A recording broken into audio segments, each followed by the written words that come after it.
கோடை வறட்சியின் காரணமாக உணவு மற்றும் தண்ணீர் தேடி வனத்தை விட்டு வெளியேறிய தாய் யானை ஒன்று திடீரென மயங்கி விழுந்து உடல்நிலை குறைவு ஏற்பட்டது. இதையடுத்து தாய் யானைக்கு வனத்துறையினர் தீவிர சிகிச்சை அளித்து வருகின்றனர். கோவை மருதமலை அடிவாரத்தில் பாரதியார் பல்கலைக்கழகத்தின் மேற்கு பகுதியில் நேற்று ஒரு தாய் யானையும் அதன் குட்டியும் நீண்ட நேரம் அசையாமல் நின்று கொண்டிருப்பதாக அந்த பகுதி மக்கள் வனத்துறையினருக்கு தெரிவித்தனர். கோவை வனத்துறையினர் சம்பவ இடத்திற்கு விரைந்து சென்று யானைகளை கண்காணித்து வந்தனர். இன்று மதியம் 1 மணி அளவில் இதுகுறித்து மாவட்ட வன அலுவலர் ஜெயராஜ் கூறும்போது, யானைக்கு தீவிர சிகிச்சை அளிக்கப்பட்டு வருகிறது. விரைவில் யானை குணமடைந்து வனப்பகுதிக்குள் செல்வதற்கு வனத்துறை நடவடிக்கை எடுத்து வருகிறது. யானை நிற்க முடியாத நிலையில் இருந்து தற்போது தானாக நிற்கும் நிலைக்கு வந்துள்ளது. தாயுடன் இருந்த குட்டி யானை வனப்பகுதிக்குள் வேறு ஒரு கூட்டத்துடன் சென்றுள்ளது. அதனை வன ஊழியர்கள் தொடர்ந்து கண்காணித்து வருகின்றனர்.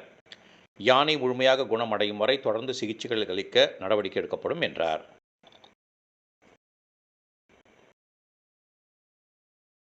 30 வயசு மதிக்கத்தக்க பெண் யானை, ஒரு சப் அடல்ட்டு கூட, ஒரு காஃப் கூட வந்து இருந்தது. ஸோ வந்து காலையிலேருந்து அதை பார்த்தா ஜென்ரலாக வீக்னஸ் இருந்துச்சு, படுத்திருந்து சப் அடல்ட்டு கூடயே இருந்துச்சு. அந்த கூடிய சப் அடல்ட்டு. ஸோ கும்கியை வச்சு அதை ரெண்டையும் பிரித்து இமீடியட்டாக அந்த அனிமலுக்கு ட்ரீட்மெண்ட் ஆரம்பிச்சிருக்கோம். ஸோ ஜென்ரல் மல்டிவிட்டமின்ஸ், ஆன்டிபயோட்டிக்ஸ் இதெல்லாம் கொடுத்து ட்ரீட்மெண்ட் ஆரம்பிச்சு கிரேனை யூஸ் பண்ணி லிஃப்ட் பண்ணி அதுக்கு வந்து இப்போ ஃபீடு ஃபாடர் எல்லாம் போட ஆரம்பிச்சிருக்கு. ஸோ இப்போ முன்னாடி இன்டேக் இல்லாத அனிமல் வந்து இப்போ சாப்பிட ஆரம்பிச்சிருக்கு. ஸோ தொடர்ந்து ஒரு 5-6 மணி நேரமாக ட்ரீட்மெண்ட் கொடுத்துட்ருக்கோம். இன்னும் தொடர்ந்து கண்காணிப்போம். இது கூட இருந்த குட்டியான டீம் ட்ராக் பண்ணிட்டுருக்காங்க. அது இன்னும் ரேர்டு கூட போயிருக்கு.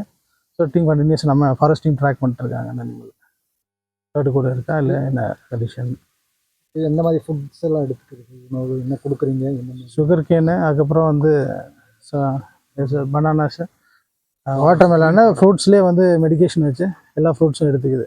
அதான் வீடியோ பார்த்துருப்பீங்க.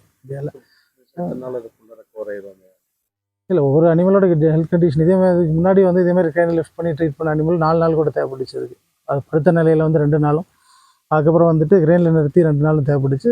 கம்ப்ளீட்டாக ரெக்கவர் ஆகி போயிடுச்சு. ஸோ இது பார்த்தா இப்போ நல்லா ஸ்ட்ராங்காக நிற்கிது இப்போது. அதனால் இன்னும் குறைவான நேரத்தில் கூட ரெக்கவர் ஆகிறதுக்கான வாய்ப்பு அதிகமாக இருக்குது. Okay, thank you.